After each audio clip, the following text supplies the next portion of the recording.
Hello दोस्तों, कैसे हो आप लोग। आई होप आप लोग बहुत ही अच्छे होंगे। दोस्तों एक बार फिर से मैं आप लोगों के बीच एक नई रहस्यमयी कहानी लेके आया हूं। दोस्तों बहुत दिनों से दोस्तों मैं सोच रहा था कि साउथ कोरिया की एक जो रहस्यमयी कहानी है दोस्तों वो मैं आप लोगों के बीच लेके आऊं, जो कि 30 सालों से दोस्तों ये जो मिस्ट्री है साउथ कोरिया की, इस मिस्ट्री को आज तक किसी ने सुलझाया नहीं दोस्तों, और ये एक रहस्य ही बना हुआ है आज भी साउथ कोरिया की। दोस्तों चलिए दोस्तों कहानी की शुरुआत करते हैं।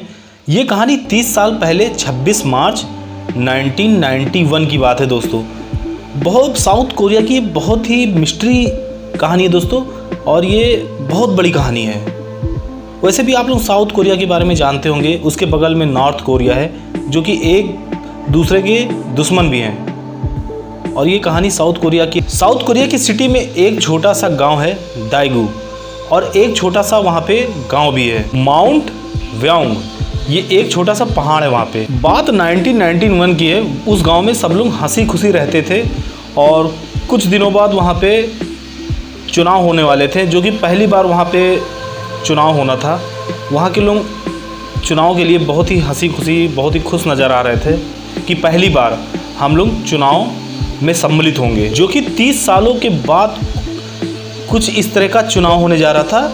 इसलिए वहाँ की जनता बहुत खुश थी उस गांव की। और उसी पहाड़ी के नीचे माउंट व्योंग के नीचे 5 बच्चे रहा करते थे, और वो जो 5 बच्चे थे उन 5 बच्चों में इतनी दोस्ती थी कि वहाँ के गांव के लोग जब ये देखते थे कि इन 5 बच्चों में बहुत गहरी दोस्ती थी, तो वहाँ के जो लोग थे उस गाँव के इतने खुश नज़र आते थे इन बच्चों की दोस्ती को देखते हुए कि उस गाँव के लोगों ने इन बच्चों के साथ रहना स्टार्ट कर दिया। ये 5 बच्चे एक दूसरे के बिना रह नहीं सकते थे, और गांव में इन 5 बच्चों की दोस्ती की मिसाल भी दी जाती थी, और इनके परिवार वाले भी ये चीज़ देख के उनके बहुत ही करीब आ गए। 26 मार्च 1991 चुनाव के दिन वहाँ पे हॉलीडे था, मतलब छुट्टी का दिन था, और सब कुछ बंद था। जैसे अपने भारत में कभी भी चुनाव होते हैं तो आप लोगों ने देखा होगा कि यहाँ भी अपने भारत में बंद रहती हैं सारी दुकानें। और जिस दिन चुनाव था 26 मार्च 1991 को सुबह 9 बजे ये 5 बच्चे बाहर निकलते हैं, और जब बाहर निकलने से पहले इनके परिवार वाले इन बच्चों से पूछते कहाँ जा रहे हो। तो इन 5 बच्चों में सब लोग अपने अपने माता पिता से ये बताए कि हम लोग बाहर जा रहे हैं टहलने घूमने। उनमें में से एक बच्चा वापस भी आता है, और जो एक बच्चा आता है अपने घर वो अपनी जैकेट ले जाता है, उसके बाद वो चला जाता है वापस। जो ये 5 बच्चे थे ये टाई कमांडो सीखते थे, और इनको टाई कमांडो सीखने के लिए दोपहर के 1 बजे एक एकेडमी में टाई कमांडो सीखने के लिए जाना था। जब वहाँ पे ये 5 बच्चे नहीं जाते हैं तो वहाँ के एक शख्स इनके घर पे आते हैं कि आखिर ये 5 बच्चे क्यों नहीं आए।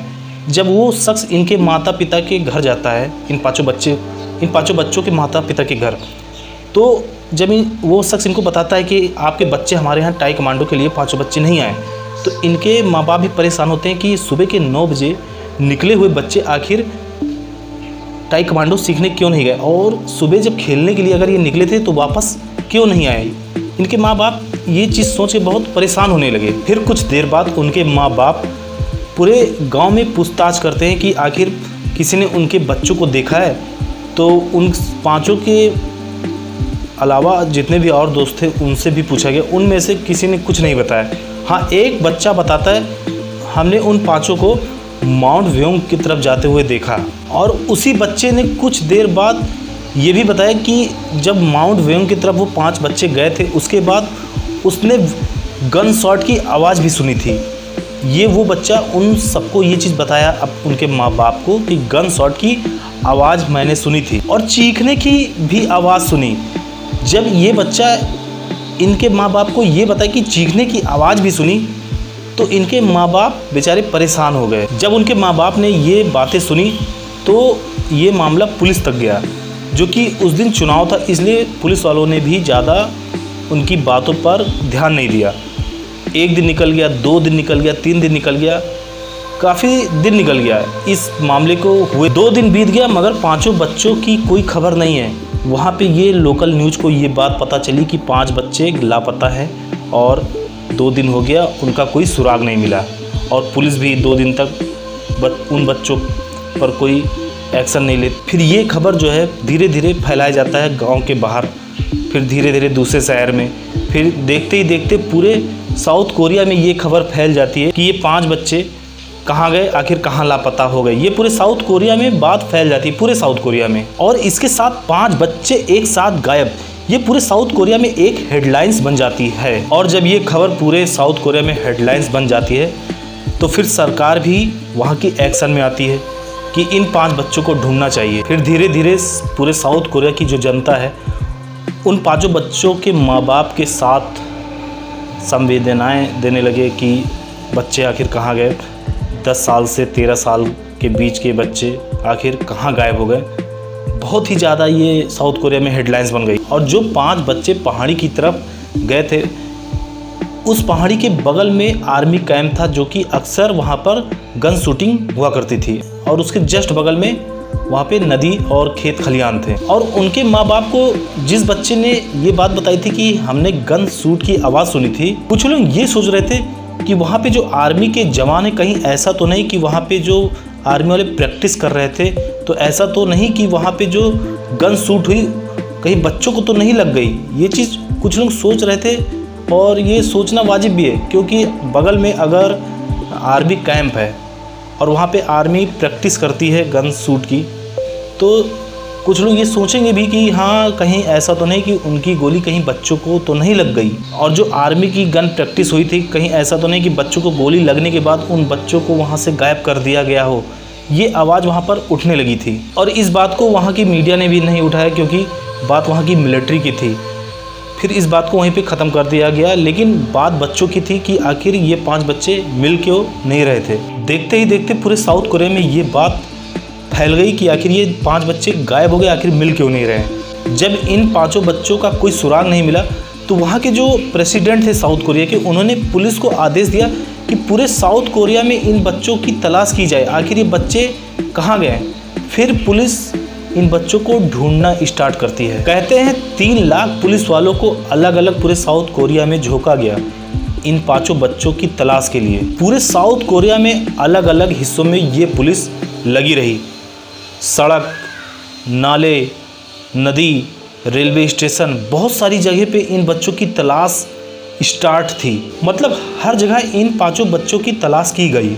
इसके बाद वहाँ के बहुत सारे NGO, बहुत सारे स्कूल, बहुत सारी कंपनियाँ मिलके इन बच्चों को ढूंढने के लिए चंदा इकट्ठा की। और फिर जो चंदा इकट्ठा हुआ लगभग 42 मिलियन वॉन। फिर इन चंदों को लेकर वहाँ पे आदेश होता है कि जो लोग इन 5 बच्चों का सुराग देगा, उनको ये 42 पाउंड उनको इनाम में दिया जाएगा। और धीरे धीरे 5 बच्चों का कोई सुराग नहीं मिला, बात वहीं पे ख़त्म हो गई। फिर उसके बाद उनके माँ बाप भी परेशान और ज़्यादा होने लगे कि आखिर पुलिस अपना भी काम कर रही है। लेकिन उनके माँ बाप ये इल्ज़ाम लगा रहे थे कि पुलिस अपना काम सही से नहीं कर रही है। और फिर धीरे धीरे मीडिया भी इस चीज़ को लेके अपने आप को दूरी बनाने लगी। और धीरे धीरे 1 साल बीत गए, 2 साल बीत गए, धीरे धीरे इसको लेकर हर जगह इस खबर को हटा दिया गया। और जब धीरे धीरे उनके घर वालों ने ये देखा कि हमारे बच्चों को, मतलब 5 बच्चों के जो परिवार वाले थे, उन्होंने ये सोचा कि अब कोई इस खबर को दिखा नहीं रहा है, पुलिस भी हट गई, मीडिया भी हट गए, तो उन्होंने ये सोचा, उन 5 बच्चों के पिताजी ने ये सोचा कि हम लोग अपनी नौकरी से इस्तीफ़ा देते हैं और अब हम ढूंढेंगे इन बच्चों को। उसके बाद वो लोग अपनी नौकरी से इस्तीफ़ा देते हैं। फिर एक मिनी बस ये लोग लेते हैं पूरे साउथ में बच्चों को ढूंढने के लिए। फिर वो उन 5 बच्चों को ढूंढने के लिए उनके माँ बाप ये मिनी बस से ढूंढना स्टार्ट करते हैं। जो बस थी, उस बस के आगे उन 5 बच्चों की इन्होंने फ़ोटो लगाई, तस्वीर। और फिर धीरे धीरे साउथ कोरिया की जो जनता थी उनसे इन्होंने मदद मांगी। और फिर इन 5 बच्चों के जो पिताजी थे, पूरे साउथ कोरिया में वो मिनी बस लेके ढूंढना स्टार्ट कर दिया अपने बच्चों को। जो कि 3 के पिताजी ऐसे थे जिनके एकलौते बच्चे थे। उन 5 में 3 के एकलौते ही बच्चे थे। धीरे धीरे उनके जो पिताजी थे अपने बच्चों को काफ़ी ढूंढते ढूंढते वो बहुत परेशान हो गए और अपने बच्चों का कोई सुराग उनको नहीं मिला। धीरे धीरे 2006 आ गया और साउथ कोरिया का एक ऐसा भी कानून है, किसी जुर्म के लिए अगर कोई चार्जशीट दाखिल नहीं करता है 15 सालों तक, तो 15 सालों के बाद उस जुर्म को ख़त्म कर दिया जाता है। उसको एकदम समाप्त कर दिया जाता है, एकदम फाइल बंद कर दी जाती है। और 2006 में उन बच्चों को गायब हुए 15 साल हो गए, उनका कोई सुराग जब नहीं मिला तो उनकी फाइलें बंद कर दी गई। साउथ कोरिया के एक ऐसे भी व्यक्ति थे जिन्होंने इन 5 बच्चों के गायब होने पर उन्होंने एक बात कही कि ऐसा तो नहीं कि इन बच्चों को गायब जो हुए हैं बच्चे, कहीं ऐसा तो इनके परिवार से लेना देना है, कहीं ऐसा तो नहीं इन 5 बच्चों के किसी एक के पिताजी ने इन 5 बच्चों को ऐसा तो नहीं गायब कर दिया। फिर कुछ दिन बाद माउंट वेयोंग जो पहाड़ी थी जहाँ बच्चे गायब हुए थे, उसी पहाड़ी के तरफ से 2 मुसाफिर गुजर रहे थे और उनको भी पता था कि 5 बच्चे गायब हुए हैं। जो 2 मुसाफिर थे उनको, क्योंकि पूरे साउथ कोरिया में जब ये बात फैली थी तो जाहिर सी बात है कि उन 2 व्यक्ति को भी पता था जो वहाँ से गुजर रहे थे। वो दोनों व्यक्ति जब गुजर रहे थे वहाँ से तो उनको एक जूता और एक कपड़ा नज़र आया एक जगह में पड़ा हुआ, और उनको ये देखने से लग रहा था ये काफ़ी पुराने कपड़े और जूते हैं। फिर धीरे धीरे वो 2 मुसाफिर पुलिस को कांटेक्ट करते हैं, बुलाते हैं कि आगे देखिए कहीं ऐसा तो नहीं इन 5 बच्चों में से किसी एक बच्चे का ये कहीं जूता या कपड़ा तो नहीं है। और फिर पुलिस आती है, फिर उन कपड़ों को अपने कब्जे में लेती है और उसी उतने एरिया में पुलिस वाले खुदाई करते हैं। और जब खुदाई करते हैं तो उनको कंकाल मिलते हैं, और जब खुदाई में कंकाल जो मिले थे उनको इकट्ठा किया गया। फिर फॉरेंसिक टीम को वहाँ पर बुलाया गया, वहाँ पर भी नया शुरुआत हुआ था फॉरेंसिक टीम की। और जब फॉरेंसिक टीम इन कंकालों की जांच की तो उन्होंने बताया कि ये जो कंकाल हैं ये 9 से 13 या 12 साल के बच्चों के हैं। फिर इन कंकालों को जोड़ा गया तो कुल मिला के 5 बच्चों के कंकाल जुड़ रहे थे और मिल रहे थे। देखते ही देखते पूरे साउथ में ये बात फिर से फैल गई कि वहाँ पे 5 कंकाल मिले हैं, और वो भी 9 से 13 साल 12 साल बच्चों हैं। और इसके बाद ये बात जो है 2002 की है। 1991 में बच्चे गायब हुए थे और 11 साल बाद वो उसी जगह पे 5 बच्चों के कंकाल मिले 11 साल बाद। देखते ही देखते पुलिस वाले फिर जांच करना स्टार्ट कर देते हैं कि इन बच्चों की मौत कैसे हुई, और उनके जो 5 बच्चों के परिवार वाले थे वो एकदम टूट चुके थे क्योंकि वो मिल भी नहीं रहे थे। और उसी जगह 5 बच्चों का कंकाल मिला क्योंकि उन्हें लग गया कि ये 5 बच्चे उन्हीं के हैं। धीरे धीरे पुलिस वाले जांच पूरी करते हैं और उसके बाद वो रिपोर्ट देते हैं कि इन बच्चों की जो मौत हुई थी उस पहाड़ी पे तापमान बहुत ज़्यादा था और काफ़ी गर्मी थी, और इन बच्चों की जो मौत हुई थी वहाँ पे दम घुटने से हुई थी। धीरे धीरे ये खबर पूरे साउथ कोरिया में फैल गई कि चलो जिस बच्चे को 11 साल से ढूंढ रहे थे उन बच्चों की दम घुटने से मौत हुई है। और उधर फॉरेंसिक टीम भी लगी हुई थी, उनकी जांच की रिपोर्ट नहीं आई थी उनके सामने। फिर धीरे धीरे जब उनकी भी जांच कंप्लीट हुई तो उन्होंने क्या पाया कि ये जो पाँचों बच्चे थे, जो 5 बच्चे मर गए थे, पुलिस ने ये रिपोर्ट लगाई कि उनकी दम घुटने से हुई है, लेकिन उन 5 बच्चों में 3 बच्चे ऐसे थे जिनके सर पर किसी ने भारी चीज़ से वार की, चोट के निशान थे। ये बात खुल के आई, और एक के सर पर गोली के जैसे निशान है। और फिर ये बात भी सामने आई कि इन बच्चों का ये मर्डर है, और जिस जगह पे ये बच्चे मिले थे, जहाँ पे इन बच्चों का सब निकाला गया था, कंकाल निकाला गया था, उनके घर जो है वहाँ से मात्र 2 किलोमीटर दूर है। फॉरेंसिक टीम ने यह भी कहा कि अगर इस तरह का जो तूफान आया था, अगर वहाँ से 2 किलोमीटर दूर गांव है तो इस तूफान में तो सबको आना चाहिए था, वहाँ पे भी सबको मरना चाहिए था। ये फॉरेंसिक टीम कह रही थी। और जब फॉरेंसिक रिपोर्ट आई तो पूरे साउथ कोरिया में एकदम हड़कंप सा मच गया कि ये पक्का मर्डर है, ये कोई हादसा नहीं है। फिर 500 तरीकों से इस केस की जांच होने लगी, और पुलिस की भी बड़ी फजीहत हुई कि उन्होंने झूठी रिपोर्ट बनाई। उसके बाद पुलिस ने इन दोबारा 5 बच्चों की जांच की, लेकिन आज तक जांच में क्या निकला, आज तक इस बात को किसी को नहीं पता। ये एक बहुत ही रहस्यमयी बात हो गई कि आखिर जांच 500 तरीकों से हो रही है और हुई भी, लेकिन आज तक कुछ नहीं पता चला कि आखिर इन 5 बच्चों की जो मर्डर है वो कैसे हुई और किसने किया। किसी को ये आज तक नहीं पता कि इन 5 बच्चों की मौत कैसे हुई। जांच होते होते एक जगह पर ये जांच आके रुक गई, और वो क्या चीज़, और वो क्या थी कि आखिर एक ही जगह पे बार बार वो जांच आकर रुक जाती थी। और वो ये चीज़ थी कि जो माउंट वेयोंग पहाड़ी थी उसके बगल में आर्मी कैंप था। राइट में एक नदी है और बाकी खुले में पहाड़ी इलाका। और जो जांच आके वहाँ पे रुकती थी सिर्फ इसीलिए क्योंकि आर्मी उस पहाड़ी के बगल आर्मी कैंप था और वहाँ पे हमेशा फायरिंग होती थी, आर्मी की ट्रेनिंग होती थी।